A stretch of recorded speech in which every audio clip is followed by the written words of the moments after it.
In this video, I'm going to show you how D&D Essentials Kit sidekicks work, and the problem you're going to have if you try to take them beyond 6th level.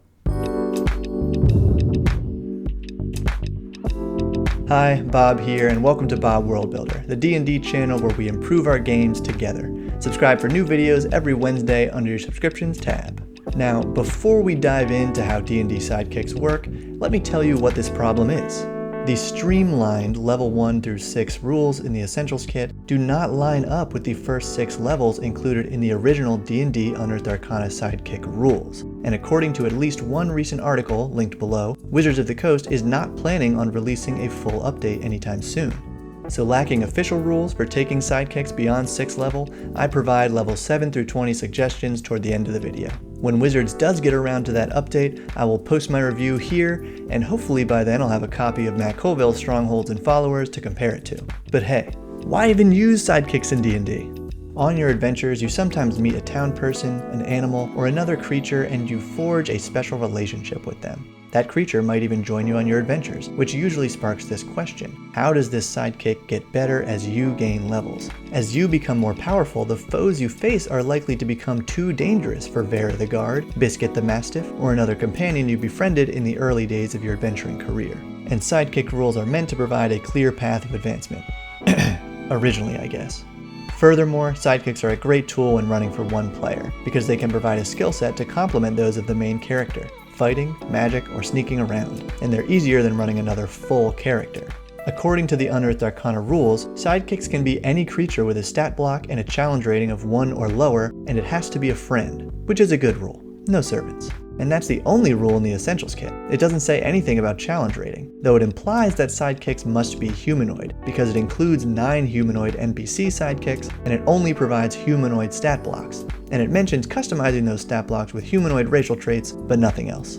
The 3 sidekick classes are the same in both documents: Spellcaster, Warrior, and Expert. And I'm a big fan of the simplicity here because it matches our 3 archetypes of heroes in fantasy media upon which every other class is based. And while both documents describe that sidekicks level up with your character, that's about where their similarities end.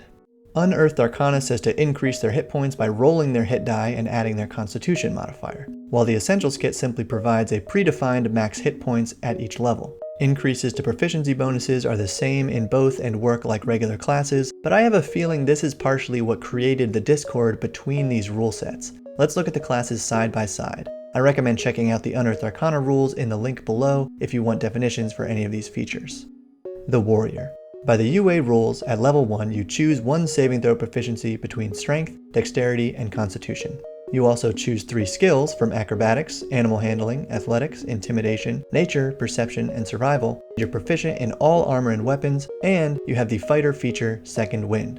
Okay, everything in red is something that's changed in the Essentials Kit. For example, these warriors just have proficiency in Con saves, Athletics, Perception, and Survival. So same number of things, but you don't get to choose from a list. The other big change is that instead of Second Wind, you get a Martial Roll feature, which I like. Choose between an attacker or a defender. Basically, +2 to attacks, or a reaction to impose disadvantage on attacks within 5 feet. So there's a degree of customization here, but not much. We see this with the other classes as well, and I think it's because we're really only considering humanoids as potential sidekicks. Now, between levels 2 and 6, we see that our Second Wind feature was simply delayed 1 level.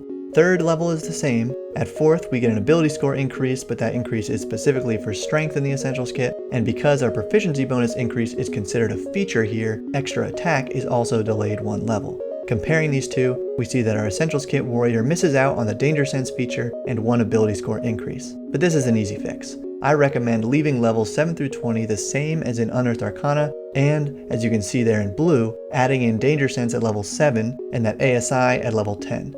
I've also included suggested max HP if you want to continue with that method instead of rolling for it, and there are links in the description to a Reddit post where hopefully you can download these images. Okay, the Expert had some similar alterations. At level 1, you automatically have proficiency in Dexterity saving throws instead of choosing between Dex, Intelligence, and Charisma, and where you would have had 5 skill proficiencies of your choice, the Essentials Kit gives your Expert Acrobatics, Performance, Persuasion, Sleight of Hand, and Stealth. Both have proficiency in light armor and simple weapons, but the Essentials Kit includes short swords and rapiers, as well as thieves' tools and 1 instrument, instead of choosing 2 tool sets. and no expertise feature at level 1. At level 2, they both get cunning action, and at 3, the Essentials Kit Expert finally gets expertise, though at the expense of Jack of Many Trades. Then, at level 4, specifically a dexterity ability score increase, and 5 and 6 are the same as the warrior, proficiency bonus and extra attack. So this expert loses Jack of Many Trades and one of its expertise features, and I recommend dropping them back in right away at 7th and 8th level respectively. One other general difference between the expert class and our other two sidekick classes is the lack of a role option. But I think this is because our archetypal expert roles are the sneaky scout and the charismatic face of the party. And because D&D is an interpersonal role-playing game, we really should have one of our main characters being the face of the party. And the Spellcaster. In the Essentials Kit, you get proficiency in Wisdom saves, Arcana, Investigation, and Religion instead of choosing, and you get the same armor and weapons. But spellcasting is completely different. In the Unearthed Arcana rules, you actually choose a spell list you want to pick spells from, and that determines your spellcasting ability modifier. In the Essentials Kit, you simply choose a magical role, the damage-focused, intelligence-based mage, or healing-focused, wisdom-based healer. The other big change they made, and I hate to use such language, but they kinda nerfed it. The Essentials Kit Spellcaster starts out with about half the known spells and cantrips as it had in Unearthed Arcana, and it progresses much slower, and you don't even get to choose your spells or cantrips. They tell you which ones to learn. I know it's probably better this way for players just starting out with D&D, but after a few levels, I'm sure new players will get the hang of it and want to choose their own spells. And I trust Jeremy Crawford's decision making on this far more than my own, so I'm sure they had a great reason to tone down this spellcaster. That said, my suggestions for levels 7 through 20 are simple. Namely, go with Mr. Crawford and leave out the magical recovery feature. That way we can scale our known spells and spell slots back up without this sidekick being more powerful than your party's main spellcaster. But they're still a potent spellcaster if your party doesn't have one. Alright, you can check out the other videos on your screen for more about the Essentials Kit and other great D&D content. Thank you for watching, and keep building.